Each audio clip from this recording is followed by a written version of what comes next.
Good evening, ladies and gentlemen, and welcome to another episode of Speak On It.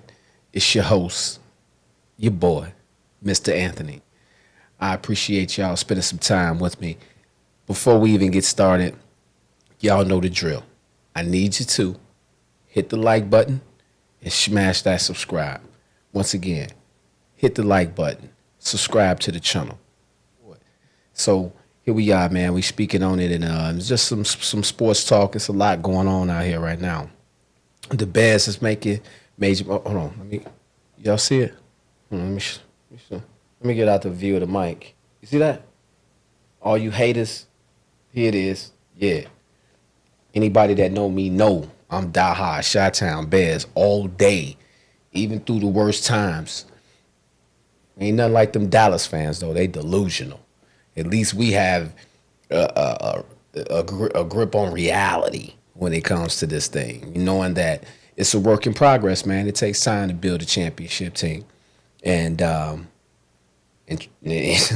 looking at the Bears' history, we've had a lot of time to try to get some things in order, but we fumbled the ball with Justin, and Caleb fell into our lap. So it's like, let's go. Had a decent season, for a rookie. Obviously not the best results, not the end result that we're looking for, that any team is looking for that matter. But at the end of the day, still a good, rookie showing, The O-line sucked. That's been one of our problems for a very long time. Management wasn't the best either, but here comes Poles to the rescue. Now, this brother done stepped in. He done made some major things happen. Had to cut some dead weight in the beginning. It threw me off, like, for real. When he started getting rid of the likes of a Roquan Smith and some of these other guys, and it was just like, dude, what are you doing? But it was a true one of those Joel Embiid trust the process moments. But here we are. Last season didn't go well at all. Caleb showed some promise. But they've been cooking. They've been in the kitchen cooking, baby. We got some help on the way. It is coming. It is coming. I mean, all you've heard was breaking news, Bears. Breaking news, breaking news, breaking news. The Bears signed this O-line. Signed this.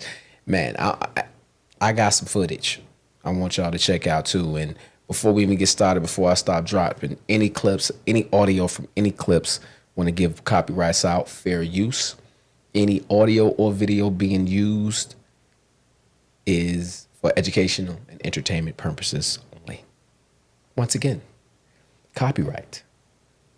Any audio and video being used in this clip, in this episode, is all for fair use and educational and entertainment purposes.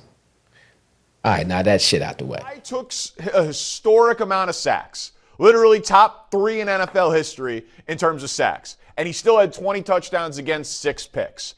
Now, in the last 24 hours, you acquired Jonah Jackson, who had a tough year last year with injuries, but before that had 4 great years, including a Pro Bowl year, and had been with Ben Johnson in Detroit.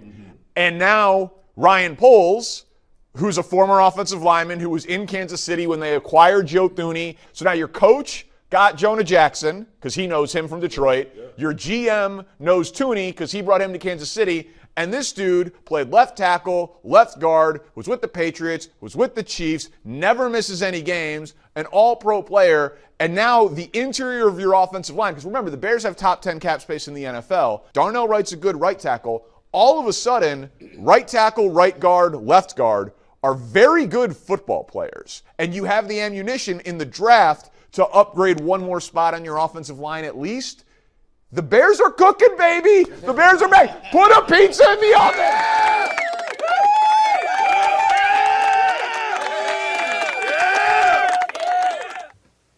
Let's go. Let's go. It's starting. You're witnessing it right now. It's starting. You feel me? They're not playing any games.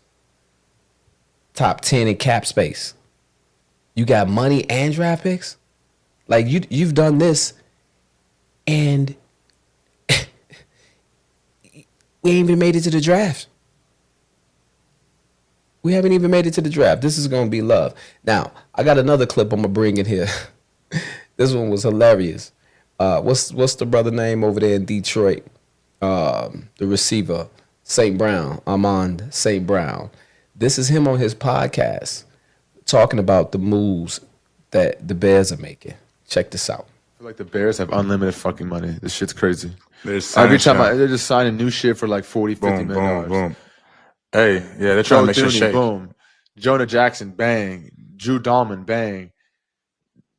Deo, I don't know how to pronounce his last name. No, go give it a try. I'll try Deo Adeyingbo. Another, I saw Or like the crazy, Ingbo. Yeah. a crazy amount of money. Grady Jarrett, bang. Like, they're just breaking everybody off. They're trying to get an O-line for Caleb. They have unlimited wideouts. money. What the fuck is this? I mean, their cap space is probably, they probably have a high cap space. Shit got me hot. Like, this nigga Ben's just making moves left and right. I'm like, Yeah. You're seeing it happen like bang, Bears, like fuck.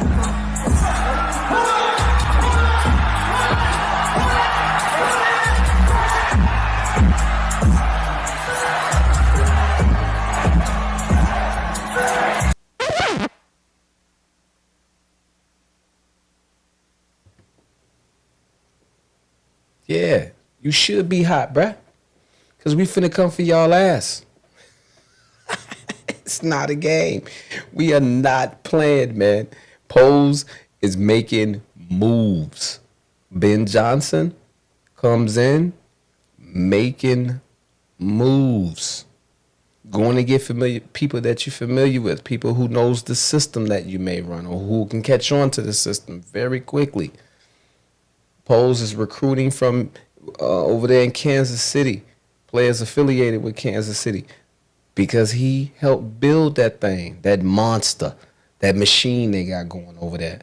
He helped do that. You feel me? So all he is doing is just continuing on that same, process here. And it's going to work, man. It's going to work for sure. It's going to work. Anytime you got the number one team in your conference, their star receiver, rubbing his head like, oh, shit, man, what is he doing over there? he called Ben Johnson a nigga. He said, this nigga Ben Johnson, man.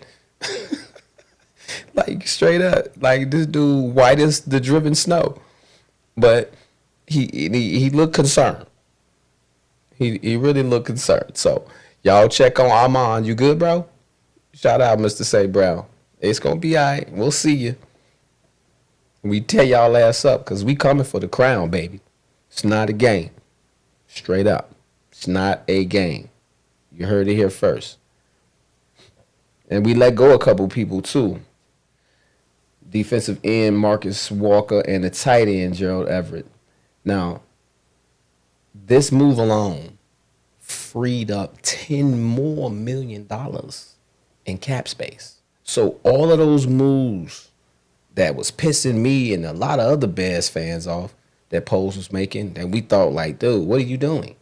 Why are you getting rid of all of these star defensive players and like you just trimming? You not trimming. You cutting the meat. You cutting the fat meat, bruh.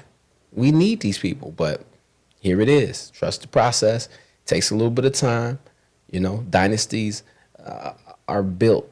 I'm not saying we run into the Super Bowl, but we finna put a run in. And y'all ass better be ready. Bear witness. You heard it here first. Since then, they've also acquired a new center, Drew Dahlman. He's coming in at a 3-year deal, $42 million deal that includes $28 million guaranteed. Lord have mercy. Let me get $1. Times $1 million. You got it. But yeah, makes him the second highest paid center in the NFL. Now look, I'm real talk, I don't know much about this, man. But I trust the process. Now, if Pose is going after this guy, a center, which is a key piece to the entire offense, but you're paying a center $42 million and you're guaranteeing $28 million? That's hella trust.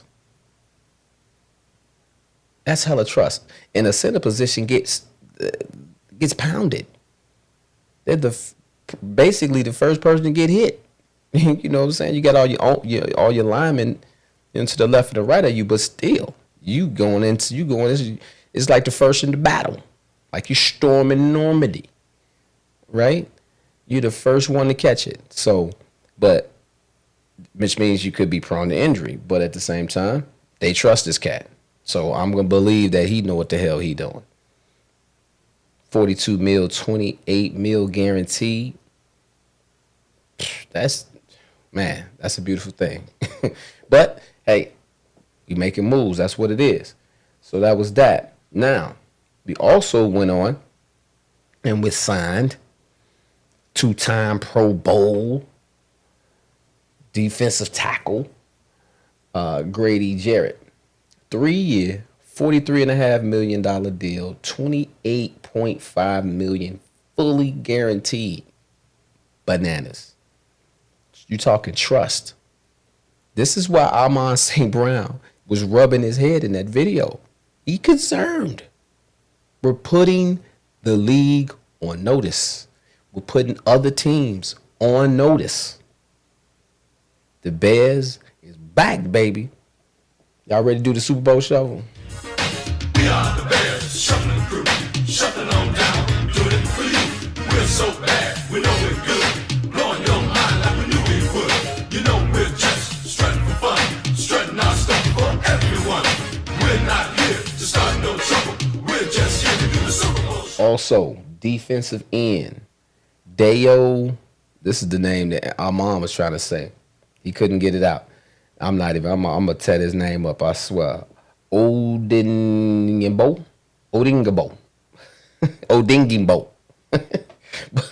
A 3-year, $48 million contract with $32 million guaranteed. So $48 million. I mean, we do just some basic math here, man. These $16 million difference. That ain't guaranteed, right? But you go play one snap of football, and God forbid something would have happened to the brother, but I'm just trying to put it into perspective. You play one down, something pop, you down for half the season or the season. Worst case scenario, you're getting $32 million. You feel me? This is crazy. But this is definitely deserved for football players. They take a beating, man. It's crazy what they have to go through for our entertainment.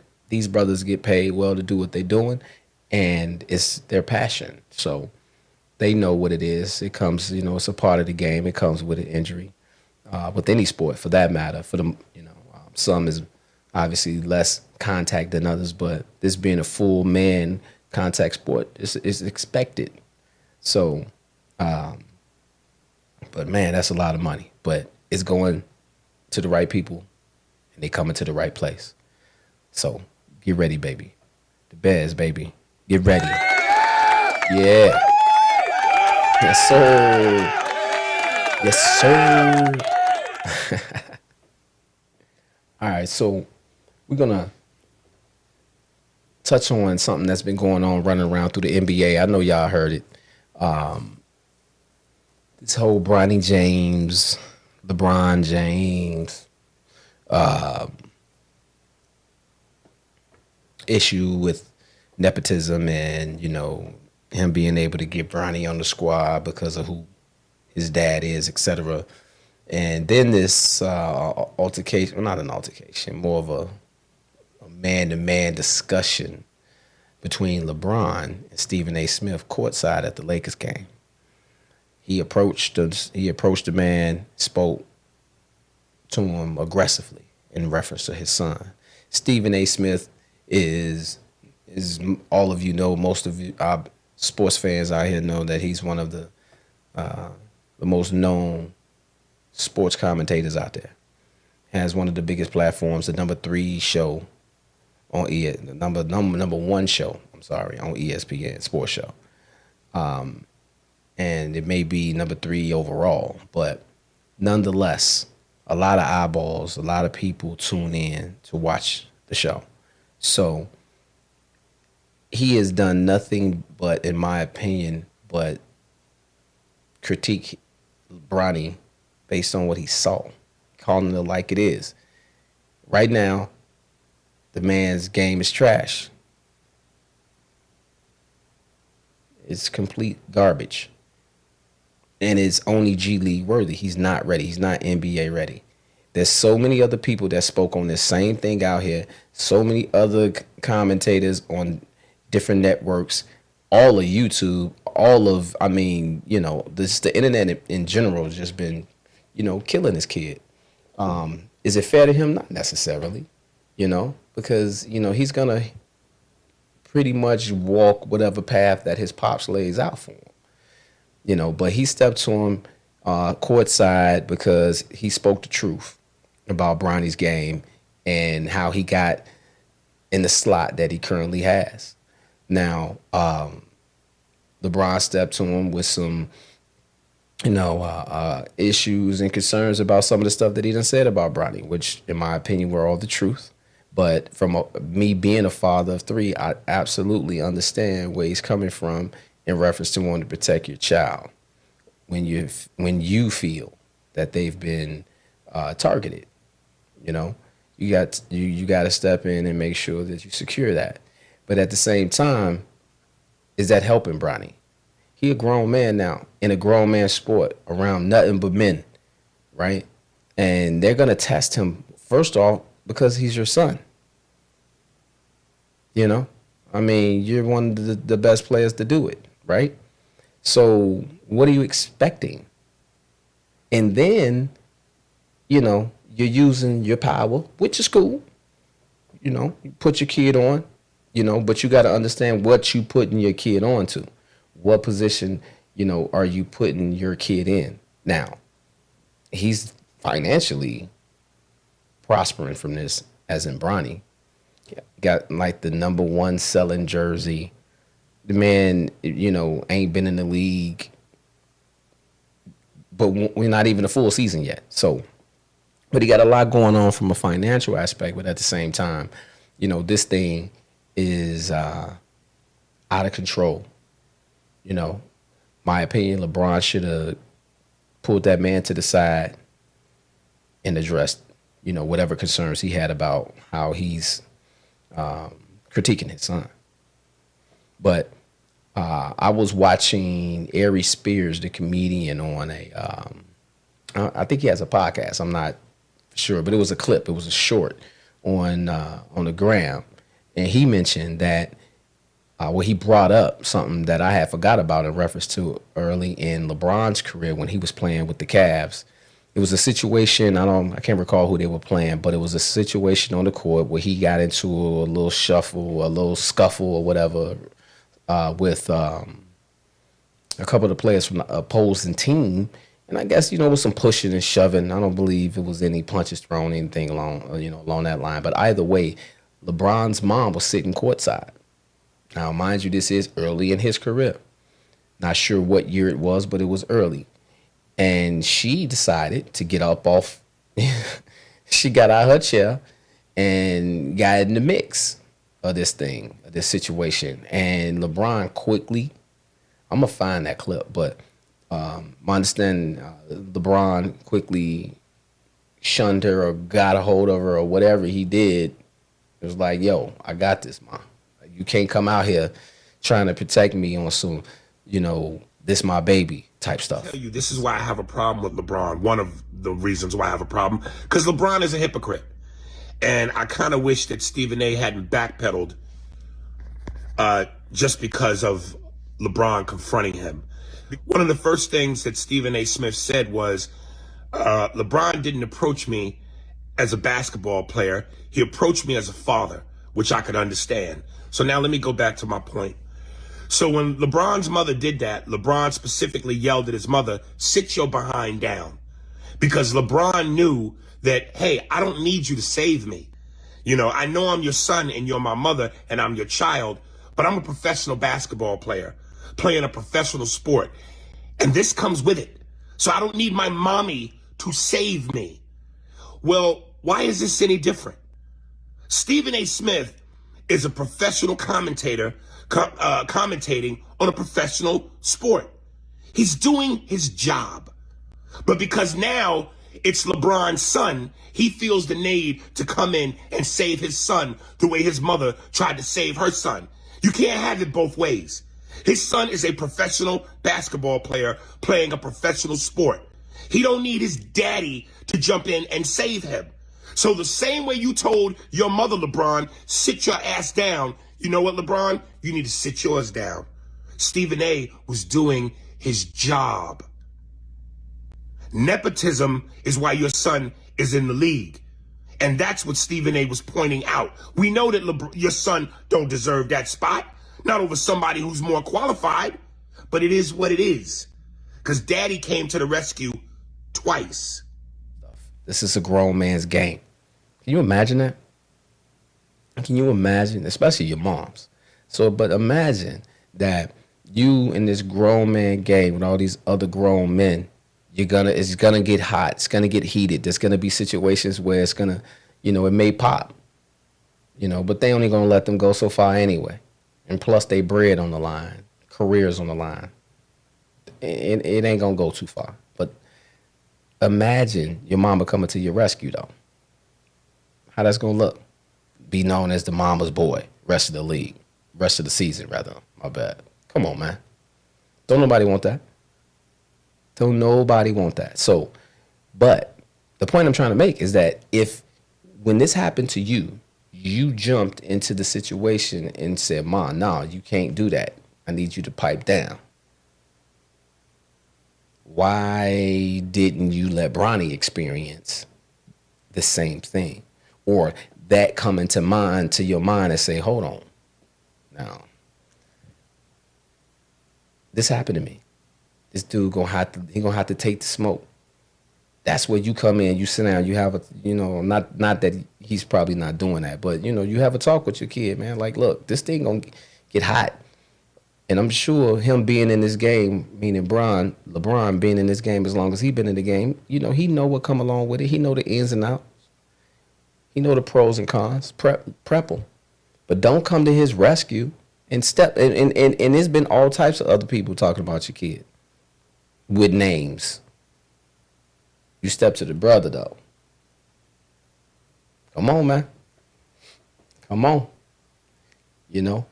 Let's not just keep it one-sided. But either way, he could have definitely did this a different way and stepped to him off camera, and then y'all can have your little grievance, on the low. But now it's a public spectacle. And then Stephen A. had to respond to this because it went viral quickly. What do you make of LeBron confronting you in the aftermath of that situation? I thought it was weak. I thought it was some bullshit. I get there in the first quarter. I'm sitting courtside, and I stand up, and then I got my head turned. And then I turned back around, and a lot of people thought this was the end of the game or something like that. This was in the third quarter. Crazy. Apparently, LeBron had walked out of the timeout, and I turned around, and he's right here in my face. He said, yo, you got to stop talking shit about my son. You got to stop fucking with my son. That's my son. That's my son. And I was like, what? He said, nah, fuck that. I said, yo, let's talk later. He's like, fuck that. Nah, fuck that. You got to stop fucking with my son. And I said, all right, though. And he walked off. So I remember during a timeout in the first quarter, seeing Bronny.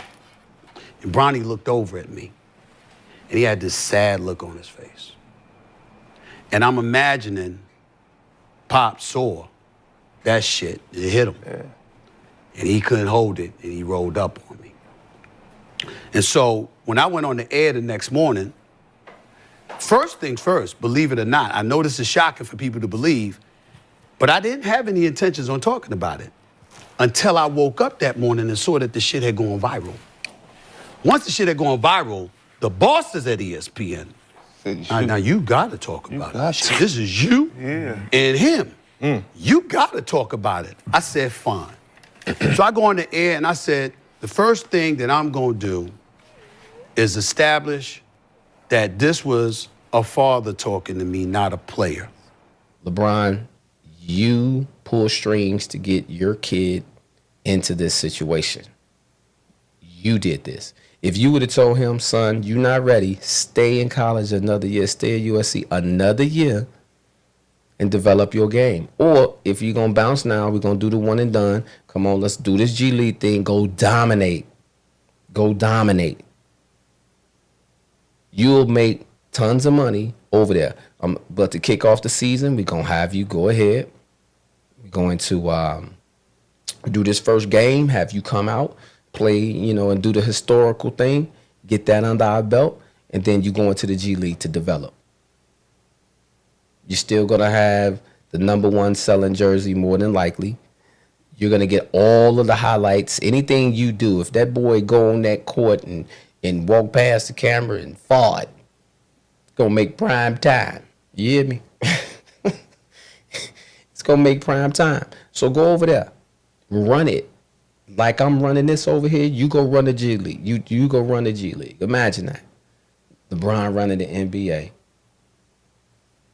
And he got Bronny running the G League. At least for a season. Because the times that he did go over there, he had a couple moments. I think he put up a 30 piece or something. I check out the stats. But at the same time, you had that moment, So that'll happen. That'll happen over there. You can be that dude. But he opted not to do that.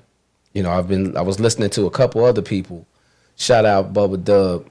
I was watching his podcast and he was saying his take on it. Like he felt the same way that I'm feeling in reference to allowing this man to be a man, but at the same time, he liked the power part of it, the power move of LeBron pulling the strings and using his power to get Bronny in. So when you evaluate it from that perspective, like, yeah, I get it, but is it in the best interest of my child? Because either way, he'll get a roster spot because of who I am. But do I need to rush it? Does it need to happen like right now? You know what I mean? Could it have waited? Absolutely. Come on. This thing could have been done differently. I get the power move. I get that. But at the same time, all moves ain't good moves. Just like they say, all money ain't good money. And this move was just not a good move in reference to the position that it put Bronny in. He was going to get ridiculed and scrutinized and analyzed and all of that. Either way. So you might as well just let him go do it the right way, what was required and not required and needed for him, and then bring him up. So I appreciate y'all hanging out with me. This thing is going to get better and better. These shows are going to get better and better. This is episode 2. And, man, it just feels good. This thing feels good. And I appreciate anybody who takes the time. We appreciate anybody who takes the time to sit and just listen to what we got to say. It's much love. And please, once again, hit that like button. Subscribe to the channel. Share this thing. Let's get it out there. Let's push this through the roof. You got all these other shows out here that, that are blowing up and getting sponsorships. Let's get some of that. And let's continue to speak on it, man. Y'all know what it is. It's your boy, Mr. Anthony. One love, one love, one love.